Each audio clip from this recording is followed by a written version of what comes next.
আমের পুডিং।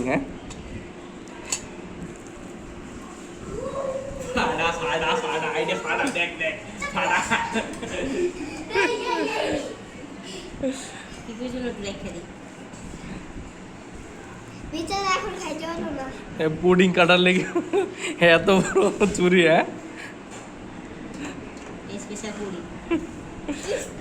আমাদের কুকিং আপনারা লাইক করেন।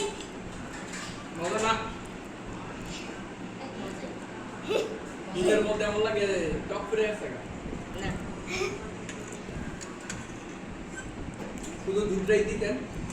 আর কাঁচা আম দিয়ে বানাইছে না, তার জন্য এত টক। কি যে একটা যন্ত্রণা করলাম, কি উড়ান যাইতেছে না। ওরা ইয়ার মাসুলটা উঠান।